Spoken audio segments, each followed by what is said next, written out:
Ontem à noite houve uma grande escalada nessa guerra. Os israelenses bombardearam campos de petróleo do Irã e, como resposta, os iranianos começaram a atacar a infraestrutura energética dos países do GCC. E aqui já dá para entender o peso da situação. Isso não é só troca de ataque militar. Isso mexe direto com a economia do mundo inteiro. Quando ele mostra o Catar e fala que é sério, nisso ele está certo. O Catar sozinho fornece cerca de 20% do gás natural liquefeito do mundo. Então, qualquer ataque ali não fica só na região. Impacta a Europa, Ásia, preço de energia, é efeito global. Agora, quando ele fala que o Irã quer destruir a economia global, aqui já é uma interpretação mais forte. O mais realista é que o Irã quer pressionar os adversários aumentando o custo da guerra. Só que, fazendo isso através da energia, o efeito acaba sendo global mesmo. Ele também menciona o ataque a Tel Aviv como resposta ao assassinato de Ali Larijani.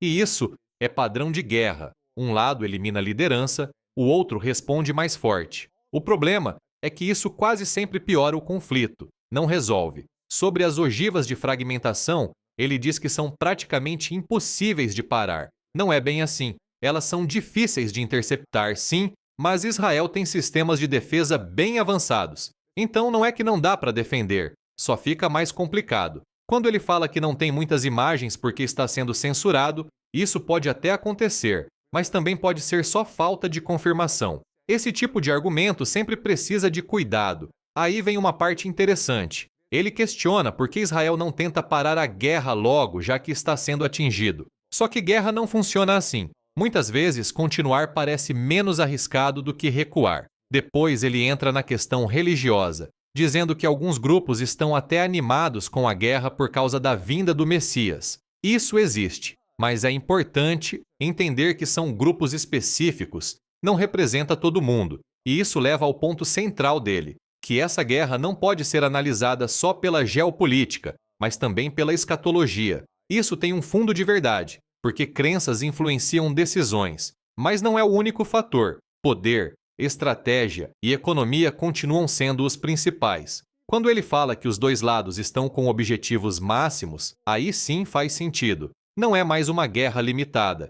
Cada lado quer enfraquecer o outro de forma mais profunda. Do lado dos EUA e de Israel, a ideia seria atingir liderança, economia e estrutura do Irã. Isso é coerente com estratégia militar moderna. Agora, quando ele diz que isso já está avançando para a infraestrutura civil, como água, aí já precisa de mais cautela. Pode acontecer em guerra, mas não dá para afirmar com certeza sem provas mais claras. No fim, o que ele faz aqui é misturar fatos reais com interpretações mais amplas. Tem coisa que faz sentido, tem coisa que é leitura e tem coisa que já é um pouco mais especulativa. E é isso que dá essa sensação de que tudo está se conectando. Além disso, ele fala da estratégia de dividir para governar, que seria basicamente provocar conflitos internos dentro do Irã para enfraquecer o país por dentro. Isso é o que chamam de balcanização. E isso aqui não é teoria da conspiração. Isso já aconteceu em vários lugares ao longo da história. Só que aplicar isso no Irã não é tão simples assim, porque o país tem uma estrutura interna relativamente forte. Então, é uma possibilidade, mas não algo fácil de executar. Do outro lado, ele reforça que o Irã tentaria atingir a economia global atacando energia. E aqui, de novo, faz sentido em parte. A economia mundial depende muito de energia barata, então mexer nisso é uma forma indireta de pressionar todo mundo ao mesmo tempo. Conforme a guerra avança, ele começa a projetar alguns cenários. Um deles é a possibilidade dos Estados Unidos entrarem com tropas terrestres. Isso já é um nível completamente diferente de guerra. E aí ele menciona a ilha de Karg como um ponto estratégico. Essa ilha é importante porque concentra uma parte relevante das exportações de petróleo do Irã. Então, na lógica militar, tomar esse ponto enfraqueceria bastante a capacidade econômica do país. Só que tem um detalhe: tomar pode até ser possível, mas manter é outra história. A proximidade com o território iraniano torna a defesa extremamente difícil, e é aí que entra o tal do mission creep. Você começa com uma operação pontual, tipo tomar uma ilha, e quando vê, precisa expandir para proteger, depois expandir mais ainda, e quando percebe, já está numa guerra muito maior do que o planejado. Isso já aconteceu várias vezes na história. Outro ponto que ele levanta é a Arábia Saudita. O Irã já está atacando e existe a possibilidade da Arábia Saudita entrar oficialmente na guerra. E isso muda bastante o cenário, porque a Arábia Saudita tem um acordo com o Paquistão. Se um entra em guerra, o outro pode ser obrigado a entrar também. E aí você abre uma nova frente, pelo leste. Isso complica muito mais o conflito. E aqui entra um fator ainda mais delicado. O Paquistão tem armas nucleares. Ele até comenta que acredita que armas nucleares não seriam usadas, mas só o fato de estarem envolvidas já muda completamente o nível de risco. A tensão sobe muito. Outro ponto importante é como essa guerra pode se expandir por meio de aliados indiretos. O Irã, por exemplo, pode acionar grupos como os Houthis no Iêmen, e o impacto disso seria fechar mais um ponto estratégico de passagem marítima. Se isso acontecer ao mesmo tempo em mais de um lugar, você basicamente trava rotas essenciais do comércio global. E aí não é mais um problema regional, vira um problema mundial. Nesse cenário, outros países acabam sendo puxados para o conflito meio que à força. Coreia do Sul e Japão, por exemplo, dependem muito da energia do Golfo. Então, se o acesso for cortado, eles não têm muita escolha além de reagir de alguma forma. No fim, o que ele está desenhando aqui é um efeito dominó. A guerra começa localizada, mas conforme vai mexendo em energia, alianças e rotas estratégicas, ela vai puxando cada vez mais países para dentro. E é assim que conflitos regionais acabam virando algo muito maior, porque no fim, são os líderes que têm poder real para aceitar e aplicar qualquer acordo.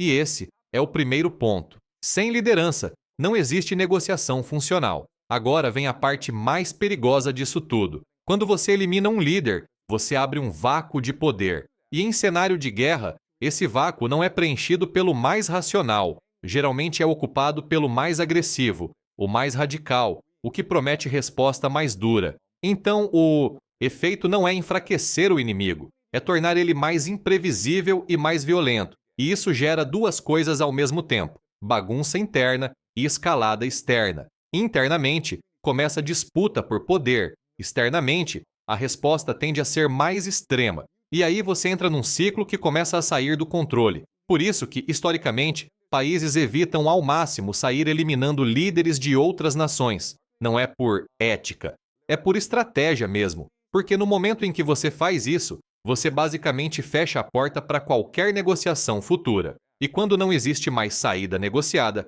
o conflito tende a ir até o limite. Dentro dessa lógica, quando figuras como Larijane são eliminadas, o que o professor está dizendo é que você praticamente remove a chance de um cessar-fogo no curto prazo. E isso faz sentido até certo ponto, porque você perde justamente alguém que poderia ser o intermediador no momento de desgaste. Mas também vale um cuidado aqui. Nem sempre a morte de um líder elimina totalmente a chance de negociação. Estados têm estruturas, não dependem só de uma pessoa, então complica muito, mas não torna impossível. Mesmo assim, o cenário fica mais travado, mais duro, e isso conecta com tudo que ele vem construindo desde o começo. Os dois lados não estão jogando para um acordo rápido, estão operando com objetivos máximos. Do lado de Israel e dos Estados Unidos, a ideia seria enfraquecer o Irã ao máximo, até comprometer sua capacidade de se sustentar como potência. Já do lado iraniano, a estratégia seria pressionar o sistema global,